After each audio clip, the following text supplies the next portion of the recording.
All right, here we are. It's 102 degrees, 102, and we're at the local cemetery. And so I often bring the kids out here, and they want to come out here, right, Autumn? Autumn, you like walking in cemeteries, right? Of course, because I'm interested in this. Cemeteries are great places. I encourage everyone, I encourage anyone to take your kids to a local cemetery and just walk around.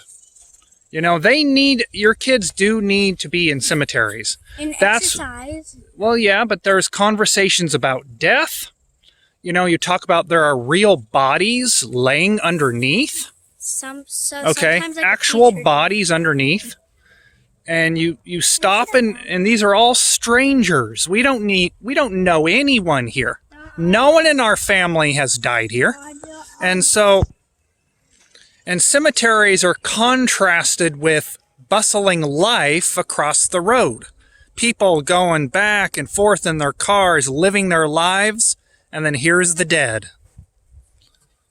Okay, and it's peaceful here, and you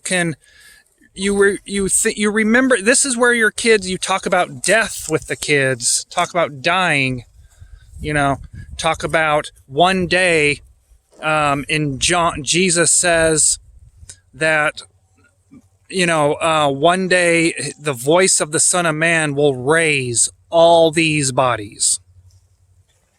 All the dead will come to life from the voice of the Son of God. I don't have the actual verse with me right now, but that's what he said.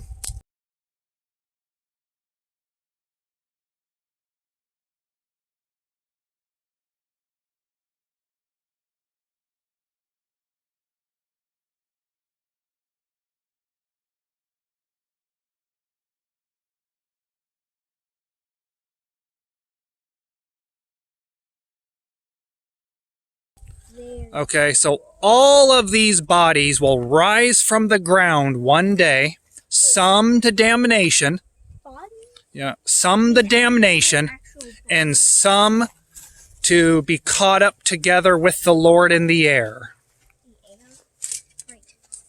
Okay, and so the dead in Christ shall rise first. Okay, so what you'll see in the actual event, what you'll see are some of these bodies rising from the cemetery here, and the rest will stay there. First, the dead in Christ rises first. So you'll see some bodies rise up through here to meet the Lord in the air. Okay, while we watch. Now, we who are alive and remaining will be caught up second, because every man in his own order. Okay, so we watch these people rise from the dead. We watch, they go up, and then we follow them. So every man in their own order. You mean... Okay. You mean we're gonna, see them in person go up? Yep, we're gonna see their bodies rise. And then in a twinkling of an eye, they'll get new bodies. Their bodies will rise. The spirit and soul are already in heaven. And then some of these bodies remain in the ground because they will go to damnation later.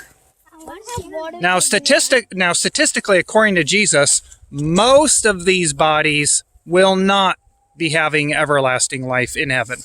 Most of them won't.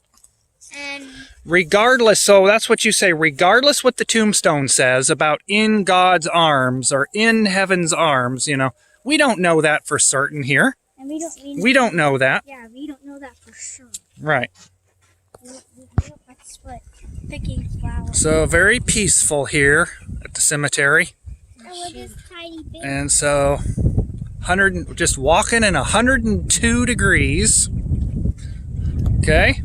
And we just stop at any gravesite that looks interesting, and you can learn a lot. You can learn some about people. Look at that. Okay. Autumn sees something interesting. What? 2 gravestones right next to each other. Oh, yeah. And then we see something interesting. 2 gravestones right next to each other. Then we go investigate. Who are these people? If they're like right near each other, it could be possible. Okay, we're going to take a little water break. There's water break here. So we have to have some gravesite etiquette. I tell them, you know, we don't stand on the gravestones and desecrate graves or anything, but you can walk through these paths right here. Because how are you, if you pay your respects to somebody, how do you get there? You know, you've got to walk through the paths. It's okay to do that. Okay, so, all right, we continue on. All right, so Autumn sees a grave. Interesting. What is it, Autumn?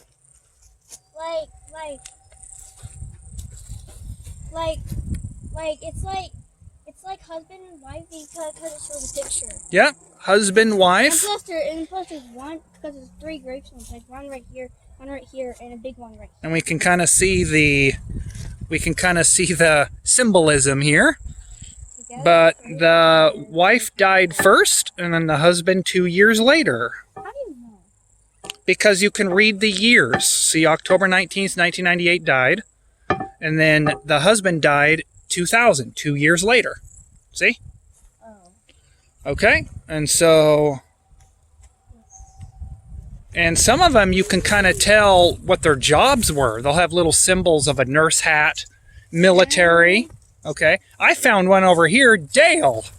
I found a Dale. A Dale line? Yeah, let's go over here. Yeah, look. So that says Roberts, just like that one. Roberts? Yes. And then of course these are these huge mausoleums, these cemetery houses. What is this? Those are interesting.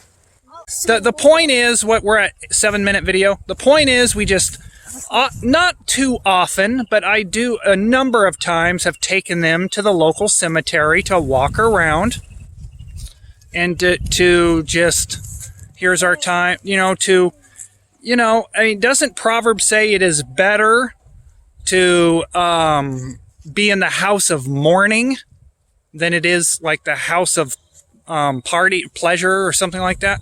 Or myrrh, the house of myrrh.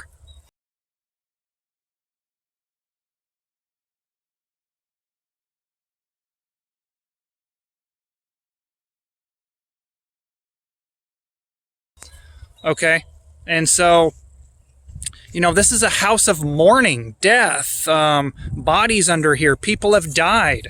Death is a real thing. You tell the kids, death is real. We're all going to end up here one day. Maybe before the rapture, we'll be alive. See, as we're walking, we see this basketball on top of this gravesite. What's that? So that catches our eye. So let's go to this one and find out. All right, so there's one with a basketball. That's an interesting grave. Yep. And a race car and everything. That's an interesting one. Antonio Sanchez Jr. Okay. Oh yeah, he was 19 years old. 18 years old. Okay. A few things around it. That's his. So we tell the kids, that his body lays right here, Yeah, right. and we will end up just like this too. Okay, that's your destination. If we're not alive at the time of the rapture. Now, we may be alive and remaining at the time of the rapture. So that was what the basketball was about. So you can tell a lot about a person by the stuff he's buried with. Okay, he loved cars. He was probably a basketball player or his favorite sport. Looks like he might have been Catholic. I see kind of a Catholic image maybe.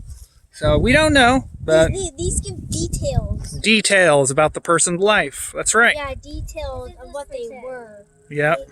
No. Real. Okay. We continue walking, making our way through. Shall we die is for... Now look at this interesting one. Look, it's inside. Summer, don't do that. Don't play with grave stuff, okay? We're just looking. The body lays right there, so you don't want to walk over there. I can see that, because look, there's a dirt thing. This grave, okay, so It's inside all these flowers and fake stuff. 1973, 2022. What? She died this year. Wow. Wait, Martin. Okay, yeah. This year. This is. Wow. One there. So right next door, across the cemetery, is the family fun zone, and so which is ironic because people are laughing, having fun right next door to bodies buried. I want to go there. So it kind of how do you say that? Juxtapose life and death. Okay. And so Autumn, legend has it that churches used to be built. They used to build churches next to cemeteries. Like they would put a church right here. So they used to? Yes, right next to cemeteries. Legend has it. And you can still go to places where churches are next to cemeteries. They would do it on purpose, put a church right here. And so every time you enter church, you have to pass by the cemetery. Can you connect 2 and 2? Do you know why they might put a church next to a cemetery? Because they talk about something. They talk about it. Doesn't it remind people of what? God. It reminds people that their destination is here one day. Did not think that was right. Huh? Did not think that was right. Right. And so every time you go to church, you're reminded of your own mortality. You mean we have to walk past this thing? We have to? Well, yeah. They purposely built churches next to cemeteries. Okay. But anyway. There's no other choice. You have to walk through here? Well, right. To get to church, you have to pass by and, all the gravestones are there. So there's no They don't do that anymore. Of course it is. It's all about, land deals and all about where the cheapest place to put a church or whatever. I don't know. But they don't do that anymore. They should continue that practice. Yeah. Another interesting ones are ones that are buried that you don't even know that they're there. Okay, they're very obscure grave markings. And they were buried with dirt like this, and you uncover them.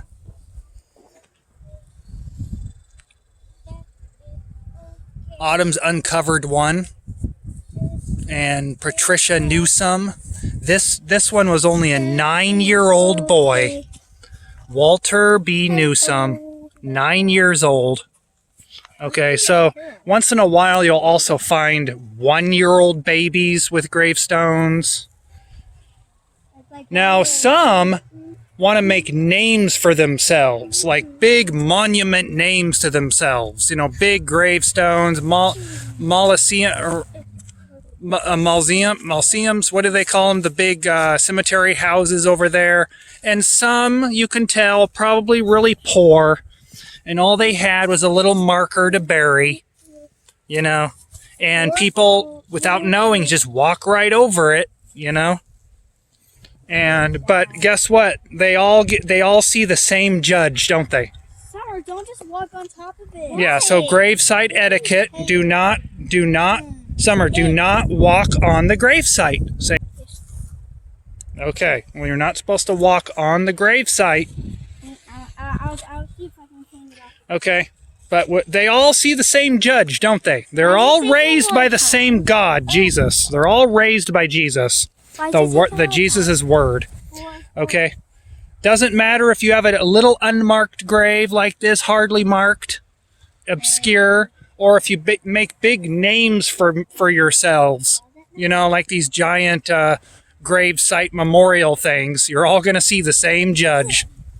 And so that's kind of what bringing kids to the cemetery does. You can teach them all that,